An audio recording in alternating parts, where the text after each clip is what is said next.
Computers online অ্যাপ্লিকেশনটিতে আপনাদেরকে স্বাগতম। আজকে আমি আপনাদের দেখাবো যে মোবাইল দিয়ে কীভাবে 15তম শিক্ষক নিবন্ধনের অনলাইনে আবেদন করবেন। তো যাদের কম্পিউটার আছে তারা তো কম্পিউটার দেখাবো। তো আবেদন করার পূর্বে একটা কথা বলে নিই, আপনারা ছবি এবং আপনাদের যে সিগনেচার, এই দুইটা জিনিস আপনি যে কোনো একটা কম্পিউটার দোকান থেকে বা আপনি নিজে যদি পারেন কোনো কম্পিউটার থেকে ঢুকিয়ে ফটোশপ দিয়ে রিসাইজ করে আপনার মোবাইলে ঢুকিয়ে নেবেন, তাহলে সুবিধা হবে। যেমন আপনার ছবির সাইজটা হবে 300x300 পিক্সেল এবং সিগনেচারের সাইজটা হবে 300x80 পিক্সেলে। তো সেই দুইটা ছবি এবং সিগনেচারটা সাইজ করে আপনার মোবাইলে রেখে দিলে আর কোনো কাজ নেই, বাকি সবগুলো কাজ আপনি মোবাইল থেকে করতে পারবেন। তো চলুন দেখা যাক কীভাবে আপনি আবেদন করবেন। তো এর জন্য আপনি মোবাইল থেকে একটি ব্রাউজার, ক্রোম নামে যে ব্রাউজারটি আছে সেই ব্রাউজারটি দিয়ে করবেন। এটাতে করলে ভালো হয়। এটাতে ঢুকবেন, ঢোকার পর গুগলে গিয়ে লিখবেন হচ্ছে NTRCA, এই যে অলরেডি চলে আসছে ntrca.teletalk.com.bd, এটা লিখে গুগলে সার্চ করার পর এরকম একটা পেজ আসবে। এরকম একটা পেজ আসার পর আপনি এটাকে জুম করে এখানে দেখবেন অ্যাপ্লিকেশন ফর্ম নামে একটা অপশন আছে। এই অ্যাপ্লিকেশন ফর্মে আপনি ক্লিক করবেন। ক্লিক করার পর এরকম একটা পেজ আসবে। এখান থেকে আপনি আপনার কাঙ্ক্ষিত পদটি সিলেক্ট করবেন, কোন পদে আপনি আবেদন করবেন। এটাকে জুম করে নেবেন, জুম করে নিয়ে আপনি আপনার পছন্দের পদটি সিলেক্ট করে নেবেন এখান থেকে। আমি আমার পছন্দের পদ হচ্ছে যে অ্যাসিস্ট্যান্ট টিচার সোশ্যাল সায়েন্স, এটাতে আমি আবেদন করব। এটাতে আমি রেডিও বাটনে ক্লিক করার পর এরকম সিলেক্ট হয়ে যাবে। তারপর এটাকে জুম আউট করে নিচে গিয়ে দেখবেন নেক্সট আমার একটা অপশন আছে। এই নেক্সট নামক অপশনটিতে আপনি ক্লিক করবেন। ক্লিক করার পরে এরকম একটা পেজ আসবে, আপনাকে এই পুরো পেজটা এখান থেকে ফিল আপ করতে হবে। তো চলুন দেখা যাক কী কী আছে এখানে। তো প্রথমে হচ্ছে সাবজেক্ট ফর রিটেন টেস্ট, মানে হচ্ছে আপনি কোন সাবজেক্টে রিটেন পরীক্ষাটা দিতে চান, আপনার এই সাবজেক্টটা এখানে সিলেক্ট করে দিতে হবে। মানে হচ্ছে আপনি এখান থেকে সিলেক্ট করবেন হচ্ছে আপনি যে সাবজেক্টে অনার্স কমপ্লিট করেছেন সেই সাবজেক্টটা এখান থেকে দিবেন। তো এখানে ক্লিক করার পর দেখেন কি দেখায়, এখানে অনেকগুলো সাবজেক্ট দেখাচ্ছে। তো এখান থেকে আপনি যে সাবজেক্টে অনার্স কমপ্লিট করেছেন সেই সাবজেক্টটা এখান থেকে সিলেক্ট করবেন। যদি আপনি অর্থনীতি হয়ে থাকেন ইকোনমিক্স, ইতিহাস হয়ে থাকলে হিস্টোরি, তারপর ইসলামিক ইতিহাস হলে ইসলামিক স্টাডিজ, তারপর হচ্ছে রাষ্ট্রবিজ্ঞান হলে পলিটিক্যাল সায়েন্স। এভাবে আপনার সাবজেক্টটা আপনি এখান থেকে সিলেক্ট করে নেবেন। আমার হচ্ছে পলিটিক্যাল সায়েন্স, আমি এটাকে সিলেক্ট করে নিলাম। তারপর হচ্ছে অ্যাপ্লিকেশন নেম, এই করে আপনার অ্যাপ্লিকেশন নাম লিখবেন, আপনার নিজের নাম।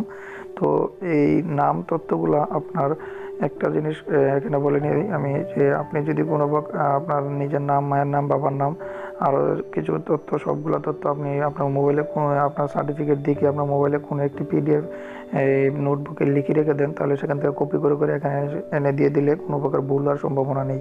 তো এক্ষেত্রে দেখেন আমি আমার মোবাইলের মেমোতে, মানে আমার মোবাইলের যে একটা মেমো আছে, মেমো নামে আপনাদের প্রত্যেকের মোবাইলে এরকম একটা অপশন থাকবে, মেমো বা নোটবুক নামে এইরকম। ওই যে মেমো নামে যে অপশনটা আছে এটাতে যাবেন, এটাতে গিয়ে এইরকম একটা পেজ পাবেন, এখানে আপনি সেভ করে রাখতে পারেন। আমি এখানে সেভ করে রেখেছি আমার তথ্যগুলো, যে মোবাইলে আবেদনের পূর্ব প্রস্তুতিগুলো কী কী। এখানে হচ্ছে আপনার প্রথমে হচ্ছে আমার নিজের নাম, তারপর আমার বাবার নাম, তারপর মায়ের নাম, আমার জন্ম তারিখ, তারপর হচ্ছে আমার গ্রামের নাম, তারপর হচ্ছে পোস্ট অফিস, তারপর আমার মেইল নাম্বার, তারপর হচ্ছে SSC রোল নাম্বার, তারপর হচ্ছে HSC রোল নাম্বার। মানে এই তথ্যগুলো আপনাকে আপনার আবেদন ফর্মে টাইপ করে দিতে হবে। তো যে জিনিসগুলো টাইপ করে দিতে হবে সেই জিনিসগুলো আমি এখানে লিখে রেখে দিয়েছি, শুধু আমি এখান থেকে এখন কপি করে করে নিয়ে দিয়ে দেবো। তো প্রথমে আমার দরকার হচ্ছে আমার নিজের নামটা, এটা আমি সিলেক্ট করলাম এবং কপি করলাম।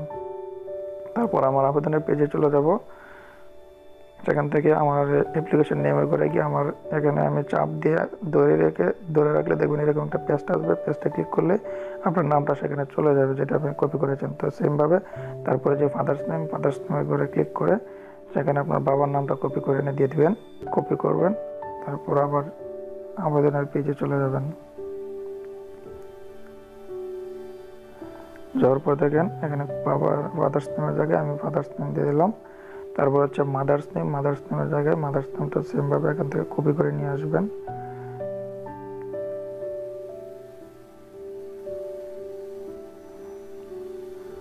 এখানে পেস্ট করে দিলাম। তারপর হচ্ছে ডেট অফ বার্থ, বাবার নাম, মায়ের নাম দেওয়ার পর দেখেন যেটা ডেট অফ বার্থ, মানে আপনার জন্ম তারিখটা এখান থেকে সিলেক্ট করবেন। আপনার প্রথম হচ্ছে ডে, কত তারিখ, আমার হচ্ছে 15। তারপর হচ্ছে মান্থ হচ্ছে 11। তারপর হচ্ছে ইয়ার 1994। এভাবে নিচের দিকে যাবেন, নিচের দিকে গেলে আপনি এখান থেকে পেয়ে যাবেন আপনারটা 1994। তারপর হচ্ছে জেন্ডার, এখানে আপনার জেন্ডারটা সিলেক্ট করবেন। এই যে রেডিও বাটন আছে, ক্লিক করলে কালো হয়ে যাবে, এটাতে ক্লিক করবেন। যখন কালো হয়ে যাবে তখন আপনার সিলেক্ট হয়ে যাবে।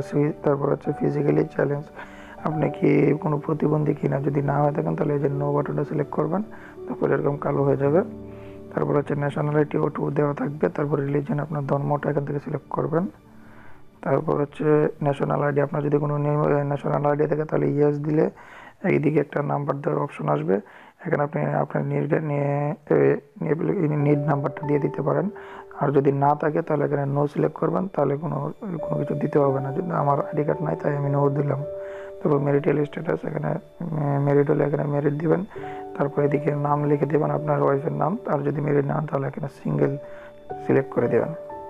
তারপর দেখেন যেটা হচ্ছে মেইলিং প্রেজেন্ট অ্যাড্রেস, এখানে আপনার প্রেজেন্ট অ্যাড্রেস দিবেন। প্রথমে হচ্ছে কেয়ার অফের জায়গায় আপনার বাবার নামটা কপি করে নিয়ে দিয়ে দিবেন।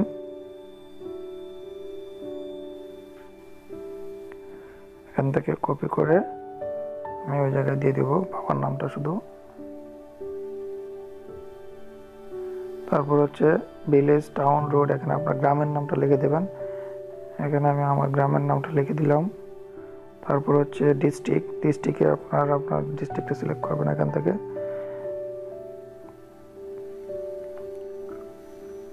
তারপর হচ্ছে নিচে যেটা উপজেলা বা থানা, এখান থেকে থানা সিলেক্ট করবেন। তারপর হচ্ছে পোস্ট অফিসটা এখান থেকে এখানে লিখে দিবেন। আমি আগে একটা আবেদন করেছিলাম, এই ব্রাউজার দিয়ে আপনি আবেদন করলে সুবিধা কি, যে আপনি একবার যদি একটা আবেদন করেন পরবর্তীতে আপনি আর তথ্যগুলো বারবার লিখে দিতে হবে না। এই যে এইভাবে রিকমেন্ডেশন করবে আপনাকে, যেমন আমি আগে আবেদন করেছিলাম এখানে এই সেম তথ্যটা দিয়ে, এই জন্য আমাকে রিকমেন্ডেশন করছে, আমি এখানে এটা সিলেক্ট করে দিলেও হয়ে যাবে। তো এই ব্রাউজারের সুবিধা একটাই, প্রথমবার আপনি আবেদনটা করবেন, তারপর হচ্ছে আর আপনাকে কপি পেস্ট এগুলো করতে হবে না। তারপর আপনি নিজে করতে, এখান থেকে আপনি রেকমেন্ডেশন থেকে নিয়ে করে দিতে পারবেন। এটা দিলাম হচ্ছে আমার পোস্ট কোড হচ্ছে 3300, আপনারটা আপনি দিবেন।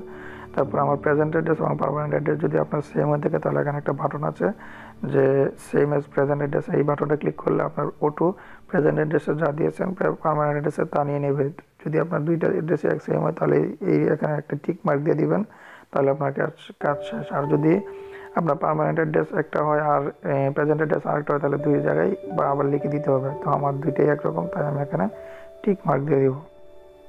তো এখানে তারপর দেখেন মোবাইল নাম্বারের জায়গায় আপনি আবার মোবাইল নাম্বারটা দিবেন।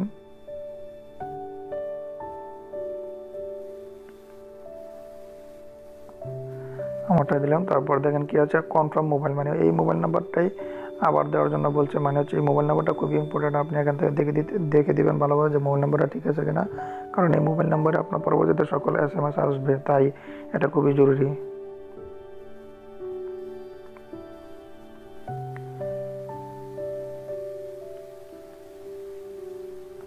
মানে আগে যে মোবাইল নাম্বারটা লিখেছি এখানে সেম আবার আগের মোবাইল নাম্বারটা এখানে লিখতে হবে, মানে যে মানে কনফার্ম হওয়ার জন্য এটা দিয়েছে। তারপর হচ্ছে ইমেল অ্যাড্রেস, ইমেল যদি আপনার কোনো ইমেল থাকে এখানে লিখবেন, আর যদি না থাকে তাহলে দেওয়ার দরকার নেই, এটা অপশনাল বিষয়, কোনো সমস্যা নেই না দিলেও।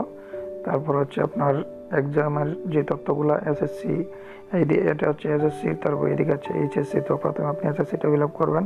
SSC প্রথমে সিলেক্ট এক্সাম, এখান থেকে আপনার যদি SSC থাকে SSC, আর যদি মাদ্রাসা থাকেন তাহলে ঢাকাইলে হবে। আমার SSC সিলেক্ট করলাম। তারপর বোর্ড হচ্ছে আমার SSC ঢাকা বোর্ড।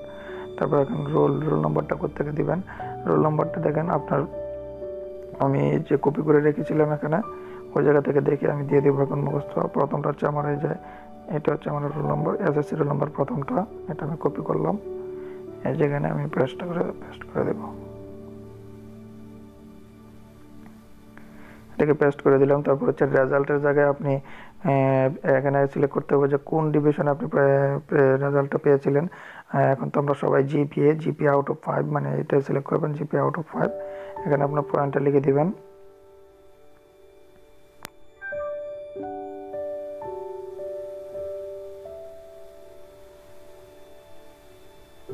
তারপর হচ্ছে গ্রুপের জায়গায় আপনি গ্রুপটা দিয়ে দিবেন। তারপর হচ্ছে পাসিং ইয়ার, আপনার পাসিং ইয়ারটা দিবেন এখানে, আমি আমারটা দিলাম। এটা শেষ, SSCর যা আছে সব কমপ্লিট। তারপরে এদিকে যাবেন, এদিকে আছে HSC। তো প্রথমে এক্সামের নেমটি সিলেক্ট করবেন, আমার HSC দিলাম। তারপর বোর্ডের নামটা সিলেক্ট করবেন। আমি বোর্ডের নাম সিলেক্ট করলাম, তারপর হচ্ছে রোল নাম্বারটা সেম আবার আগের মতো আমি ওই জায়গা থেকে কপি করে এনে দিয়ে দিব। আপনারা যদি মুখস্থ জানেন তাহলে তো হলো এই জায়গায় লিখে দিয়ে দিবেন। আমি মুখস্থ নাই বিধে আমি ওই জায়গা থেকে কপি করে আনতেছি, আর যাদের মুখস্থ আছে তারা তো এখানে দিবেনই। তারপর রেজাল্টের জায়গায় সেম আগের মতো আউট অফ 5 সিলেক্ট করবেন, এখান থেকে আপনার পয়েন্টটা দিয়ে দিবেন।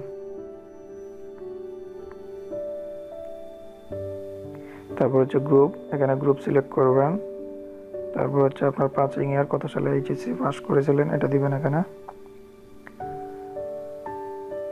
তারপর আছে যেটা গ্র্যাজুয়েশন লেভেল, এইচএসসি দুইটা দেওয়া আছে, তারপর গ্র্যাজুয়েশন লেভেলে আসবেন। এখানে এসে প্রথমে হচ্ছে এক্সামিনেশন, প্রথমে আপনি মানে কি পাস করেছেন, অনার্স হলে অনার্স, যদি ডিগ্রি পাস করে তাহলে পাস কোর্স এটা সিলেক্ট করবেন। তো আমি অনার্স সিলেক্ট করলাম। অনার্স সিলেক্ট করার পর নিচে দেখেন সাবজেক্ট আসছে, সাবজেক্টের জায়গায় লিখবেন আপনি কোন সাবজেক্ট অনার্স করেছেন সেটা লিখবেন। এখানে আমি হচ্ছে পলিটিক্যাল সায়েন্স, তো আমি এখানে পলিটিক্যাল সায়েন্স যে জায়গায় আছে এটা সিলেক্ট করবো, যেটা পলিটিক্যাল সায়েন্স। তারপর হচ্ছে ন্যাশনাল ইউনিভার্সিটি, এখান থেকে আপনি কোন ইউনিভার্সিটির আন্ডারে অনার্স পাস করেছেন তা উল্লেখ করবেন। আমি হচ্ছে ন্যাশনাল ইউনিভার্সিটি, আমি ন্যাশনাল ইউনিভার্সিটি এখান থেকে সিলেক্ট করে দিলাম।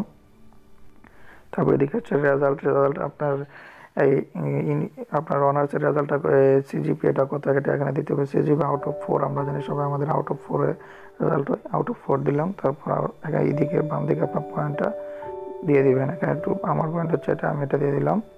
তারপর হচ্ছে পাসিং ইয়ার, আপনি কত সালে অনার্সটা পাস করেছেন আর সালটা এখানে দিতে হবে। 2017, আমি 2017 দিলাম। এখানে হচ্ছে কোর্স ডিউরেশন, মানে আপনার অনার্সের ডিউরেশনটা কত, অনার্সের ডিউরেশন 4 বছর আমরা সবাই জানি, তো এখান থেকে 4 ইয়ার সিলেক্ট করবেন। তো এদিকের গ্র্যাজুয়েশন লেভেল কমপ্লিট। তারপর যেটা হচ্ছে মাস্টার্স ডিগ্রি, যদি আপনি মাস্টার্স পাস করে দেখেন তাহলে এই যে ইফ অ্যাপ্লিকেবল এখানে টিক মার্কটা দিলে পর আপনি এখানে মাস্টার্সের সব তথ্যগুলো দিবেন। আর যদি কোনো মাস্টার্সে আপনার অ্যাপ্লিকেশন না পাস করে দেখেন তাহলে এটা দেওয়ার দরকার নেই। তারপর হচ্ছে এক্সট্রা কোয়ালিফিকেশন, এটার মধ্যে আপনি সেম যদি আপনার কোনো এক্সট্রা কোয়ালিফিকেশন থাকে তাহলে এখানে একটা টিক মার্ক দিবেন, দিয়ে তারপর এখানে আপনার যা যা চেয়েছে সবগুলো দিবেন, ফিল আপ করবেন। আর যদি না থাকে তাহলে এখানে দেওয়ার দরকার নেই। সর্বশেষ যে ইম্পর্টেন্ট যে জিনিসটা এটা হচ্ছে এক্সাম সেন্টার। এই এক্সাম সেন্টারটা আপনি কীভাবে, এক্সাম সেন্টারটা মানে কি, এক্সাম সেন্টার মানে হচ্ছে আপনি এমসিকিউ পরীক্ষাটা পুনরাবৃত্তি নিবন্ধনের জন্য প্রাথমিক যে এমসিকিউ পরীক্ষাটা হবে এটা কোথায় আপনি দিবেন, মানে বাংলাদেশের ভিতরে অনেকগুলো কেন্দ্র থাকবে, ওই কেন্দ্র থেকে আপনি কোন কেন্দ্রে আপনি দিবেন এটা এখান থেকে সিলেক্ট করে দিবেন। আমি হচ্ছে সিলেটে দিব, তো আমি এখান থেকে সিলেক্ট করে দিলাম। তো আমার কাজ শেষ। সর্বশেষ কাজটা হচ্ছে এখানে ভ্যালিডেশন একটা কোড আছে, এই কোডটা এখানে যা যা আছে সেম এখানে লিখে দিবেন, এই বাটনটা এই বক্সটাতে লিখে দিবেন। এখান থেকে দেখে যেভাবে আছে একবারে হুবহুব ঠিক সেমভাবে লিখতে হবে। এটা দেওয়ার পর ভ্যালিডেশন কোডটা দেওয়ার পর দেখেন আরেকটা ছোট্ট কাজ আছে, এখানে একটা অপশন আছে, এটাতে আপনি টিক মার্ক দিয়ে দিবেন। টিক মার্ক দেওয়ার পর এখানে সর্বশেষ যে কাজ, এখানে যে নেক্সট বাটনটা আছে এটাতে ক্লিক করবেন। নেক্সট বাটনে ক্লিক করার পর এইরকম যদি কোনো সিগন্যাল আসে তাহলে যেখানে আছে ইনকারেক্ট ভ্যালিডেশন কোড, মানে আপনার এই যে ভ্যালিডেশন কোডটা এখানে কোনো একটা জায়গায় ভুল হচ্ছে, তো আবার আপনারা এখান থেকে সঠিক করে দেবেন, এটা দেখে ভালো করে। তো ওই যে এখানে এটা 0 হবে, আমি দিয়েছিলাম ও দিয়েছিলাম হয়তো। নেক্সট বাটনে ক্লিক করার পর এরকম একটা পেজ আসবে, এটা হচ্ছে আপনার আবেদনের পর নেক্সট বাটনে ক্লিক করার পর এরকম একটা পেজ আসবে। তো এখান থেকে আপনি দেখে নেবেন সবগুলো আপনার ঠিকঠাক আছে কিনা। এগুলো হচ্ছে আগের পেজের তথ্য। তো এখানে যে কাজটা সেটা হচ্ছে আপনার ছবি এবং সিগনেচার আপলোড করা। তো প্রথমে হচ্ছে ফটোর মধ্যে দেখেন লেখা আছে 300 বাই 300 পেজের, মানে আপনার ছবির সাইজটা কী হবে তা এখানে বলে দেওয়া হচ্ছে 300 বাই 300 পিক্সেল। তো আমি আগে ভিডিওর প্রথমে বলেছিলাম যে আপনার ছবি এবং সিগনেচারটা একটু কষ্ট করে আপনার কোনো একটু কম্পিউটার দোকান থেকে সাইজ করে আপনার মোবাইলে ঢুকিয়ে নিয়ে রাখবেন। তো আমি আমারটা ঢুকিয়ে রেখেছিলাম। তো এখন আমি এটা আপলোড করব। ফটো আপলোড করতে হলে এই যে চুজ ফাইল নামে অপশনটা আছে, এই ফাইলটাতে অপশন করবেন। ক্লিক করার পর দেখবেন এরকম একটা ডকুমেন্টস নামে একটা অপশন পাবেন, আপনারা এই ডকুমেন্টসে ক্লিক করবেন। ক্লিক করার পর এদিক থেকে একটা কাজ আছে, ছোট্ট কাজ, এখান থেকে আপনি আপনার গ্যালারিটা সিলেক্ট করবেন, অন্য কোনো জায়গায় ক্লিক করবেন না, এখান থেকে গ্যালারিতে ক্লিক করবেন। গ্যালারিতে ক্লিক করার পর আপনাকে আপনার গ্যালারিতে নিয়ে যাবে। তো এখান থেকে আপনি আপনার ছবিটা সিলেক্ট করতে পারবেন, আপনি কোন জায়গায় আপনার ছবিটা আছে। তো আমার ছবিটা হচ্ছে আমার এই গ্যালারিতে, তো আমার ছবিটা হচ্ছে এটা যেটা সাইজ করা ছিল একদম, এই ছবিটা আমি সিলেক্ট করে দিলাম। দেখেন ছবিটা দেওয়ার পরে এদিকে আমার ছবিটা চলে আসছে অলরেডি। তারপর হচ্ছে সিগনেচারের জন্য সেম আবার আগের মতো এখানে চুজ ফাইলে ক্লিক করবেন নিচেরটাই, তারপর আবার ডকুমেন্টসে যাবেন, আবার এখানে গ্যালারিতে ক্লিক করবেন, তারপর আপনার সিগনেচারটা যে জায়গায় আছে সেই জায়গায় যাবেন, তারপর সিগনেচারটা সিলেক্ট করবেন, আমার হচ্ছে এটা সিগনেচারটা। তারপর দেখেন ভাই এটি সিগনেচারটাও আমার ছবির নিচে চলে আসছে। এখন আমার সব কাজ শেষ। এখন আপনি আবার লাস্ট বারের মতো সবগুলা তথ্য চেক করে নেবেন যে সবগুলা তথ্য ঠিকঠাক আছে কিনা। যদি সবগুলো তথ্য ঠিকঠাক থাকে তাহলে আপনার নিচে যে সর্বশেষ কাজটা এখানে হচ্ছে একটা টিক মার্ক দিবেন। টিক মার্ক দেওয়ার পর সর্বশেষ কাজ হচ্ছে সাবমিট দ্য বাটন। সাবমিট যে বাটনটা আছে, এই যে সাবমিট দ্য অ্যাপ্লিকেশন নামে যে বাটনটা আছে, এটাতে ক্লিক করলে আপনার আবেদনটা কমপ্লিট হয়ে যাবে। তো আমি এখন এটাতে ক্লিক করব। দেখেন ক্লিক করার পর আমার আবেদনটা সাবমিট হয়ে গেছে। সাবমিট হওয়ার পরে এরকম একটা পেজ দেবে আপনাকে। তো প্রথমে যে কাজটা করবেন, আপনি এই পেজটাকে শুধু আপনি এই নিচের যে পেজটা আছে এটা এখানে দেওয়া আছে, দেখেন কংগ্রাচুলেশন অ্যাপ্লিকেশন সাবমিটেড সাকসেসফুলি। তো আপনি কীভাবে টাকাটা পেড করবেন তার সম্পূর্ণ নমুনা এখানে দেওয়া আছে। প্রথম এসএমএসটা কীভাবে পাঠাবেন, তারপর দ্বিতীয় এসএমএসটা কীভাবে পাঠাবেন, এনটিআরসি লিখে স্পেস দিয়ে তারপর আপনার যে ইউজার আইডিটা দেওয়া হয়েছে এখানে এই যে এই লাল কালি দিয়ে লেখা ইউজার আইডিটা দিবেন, তারপর পাঠিয়ে দিবেন হচ্ছে 16322 এই নাম্বারে পাঠিয়ে দিলে আরেকটা এসএমএস ফিরতে এসএমএস দিব আপনাকে, যেটা তারা একটা পিন নাম্বার দিয়ে তখন আপনি সেকেন্ড এসএমএসটা পাঠাবেন হচ্ছে আবার এই যেভাবে এনটিআরসি স্পেস ইউআইইএস মানে ইএস লিখে স্পেস যে পিন নাম্বারটা আপনাকে তারা মেসেজে রিপ্লাই দেবে ওই পিন নাম্বারটা এখানে দিবেন, তারপর হচ্ছে 16,222 আপনি পাঠিয়ে দেবেন। তাহলে আপনার কাজটা শেষ হয়ে যাবে। আপনার মোবাইল থেকে নির্দিষ্ট পরিমাণ টাকাটা কেটে নিয়ে যাবে, আপনার আবেদনটা কমপ্লিট হয়ে যাবে। তো এখানে সর্বশেষ যে কাজটা সেটা হচ্ছে আপনি এখান থেকে প্রথমে আপনি এখানে এটাকে একটা স্ক্রিনশট দিয়ে রেখে দেবেন, আপনার আবেদনের কপিটাকে এখান থেকে একটা স্ক্রিনশট দিবেন এইটুক জায়গা। তারপর হচ্ছে নিচের দিকে যে জায়গাটা এখানে মানে হচ্ছে আপনার ইউজার আইডিটা এখান থেকে দরকার, শুধু ইউজার আইডিটা সহ একটা স্ক্রিনশট দিবেন। তারপর সর্বশেষ যে কাজটা এটা হচ্ছে আপনি স্ক্রিনশটের ব্যাপারটা বলছি কারণ হচ্ছে আপনার সিকিউরিটির জন্য, কারণ এখন যে বাটনটাতে ক্লিক করবো আমি ডাউনলোড দিস পেজ নামক যে অপশনে এখানে ক্লিক করবো পরে আপনার এই আবেদনের একটা পিডিএফ ফাইল আপনাকে দেওয়া হবে। অনেক সময় ব্রাউজারের সমস্যার কারণে বা যে কোনো সমস্যার কারণে আপনি এখানে ক্লিক করার পর আপনার এই পিডিএফ ফাইলটা ডাউনলোড নাও হতে পারে। তো সেক্ষেত্রে আপনি বিপদে পড়ে যেতে পারেন যে আপনি টাকাটা কীভাবে জমা দেবেন। তো এই জন্যে আমি আপনাকে বলেছি যে এই আপনার যে এই ইউজার আইডির যে জায়গাটা এই জায়গাটা আপনি স্ক্রিনশট দিয়ে রেখে দিবেন, তাহলে যদি আপনার পেজটায় কোনো সমস্যা হয় তাহলে এই ইউজার আইডিটা ইউজ করে আপনি টাকাটা পেড করে দিতে পারবেন। আর টাকাটা পেড করে দিলে আপনি ইউজার আইডি এবং এসএমএস আপনার এই পিন নাম্বার সহ এই পাসওয়ার্ড সহ আবার তারা উল্টা আপনাকে এসএমএস পাঠাবে। তো পরবর্তীতে আপনার আর কোনো ঝামেলা হবে না। তো আমি এখন পিডিএফ ফাইলটা কীভাবে ডাউনলোড করবেন এই আবেদনের তা দেখাবো। তো পিডিএফ ফাইলটা ডাউনলোড করতে নিচে যে ডাউনলোড দিস পেজ নামক অপশন আছে এই পেজটাতে এই লেখাটাতে ক্লিক করবেন। ক্লিক করার পর দেখবেন অটো আপনার এটা ডাউনলোড হয়ে যাচ্ছে, যেখানে লেখা হচ্ছে যে ডাউনলোড হওয়ার পর এটা অটো ওপেন হয়ে যাবে। এই যে দেখেন ওপেন হয়ে গেছে অলরেডি আমারটা। এটা হচ্ছে আমার আবেদনের মূল কপি। এখানে এটা আপনি যে কোনো দোকান থেকে প্রিন্ট আউট করে নিতে পারবেন পরবর্তীতে। তারপর নিচে দেখেন আপনার এই আবেদনের যে টাকাটা জমা কীভাবে দেবেন তা এখানে দেওয়া আছে স্পষ্টভাবে। তো এখান থেকে দেখে আপনি টাকাটা জমা দিয়ে দেবেন।